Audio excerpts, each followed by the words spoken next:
Hello everybody, today we're going to talk about CV. What is a CV and why is it important?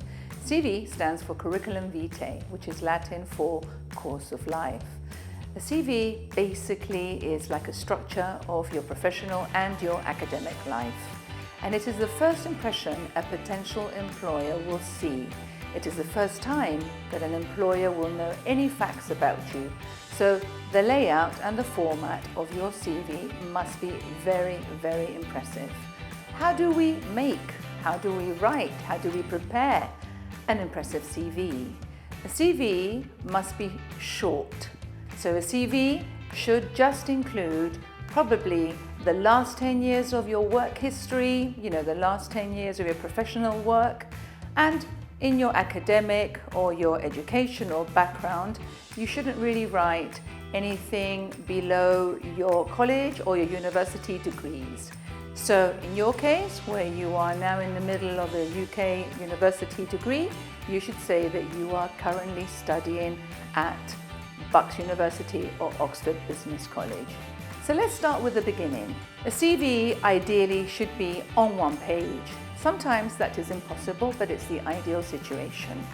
So on a CV, right at the top, you could put your name. Other personal details that you should include always should be an email as a contact, telephone number. Some countries allow it, some companies want it. Not essential, but if you wish to, you can do so. Nowadays, with so many people applying from other countries, really sometimes an email is sufficient. There is no need on a CV to write your marital status, whether you have children or not, whether you have dependents. Your address is not really needed. Whether you're married or single, these things are not needed and can be discriminative, especially for women who have young children or who are planning to have children. A photograph is something that is questionable. Some countries do prefer to receive CVs with a photo. Usually a photo, though, is not requested because, again, that can be discriminative. Another thing which is not usual in a CV is your age. It is also a discriminative ideology to put your age in a CV.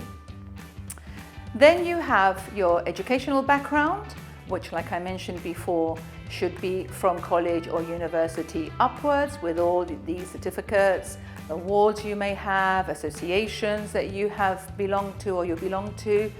Of course, there should be no mention of any political affiliations. And of course, we have our employment history or our professional background. And that should be the last 10 years. Ideally, sometimes it can be 15 years. On your CV, you should also have a section that includes your hard skills and your soft skills. What's the difference, I hear you ask? Hard skills are anything that has been learnt. So for example, proficiency in any language, any technical skills that you may have.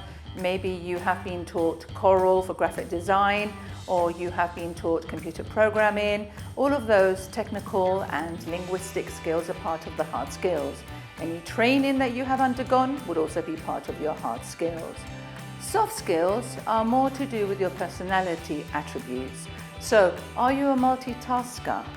Are you a problem solver? Are you a troubleshooter, which is a wonderful word to put onto your CV? Are you a good decision maker? Are you flexible? All of these lists belong on your soft skills. It indicates to the potential employer what kind of personality traits you have. A potential employer will always want somebody that is a multitasker. He will always want a diligent person that is hardworking and is able to work those extra hours without complaining. So basically, to repeat, hard skills are anything that you have been trained for or prepared for via training sessions, workshops, awards, certificates, whatever. And soft skills are personality attributes. Of course, for references, which before used to be a thing to actually write down the name of references, nowadays we just say references upon request. So that's it. It's simple. You just have to identify the most important aspects of your educational background, your professional background, your soft skills, and your hard skills. Thank you very much.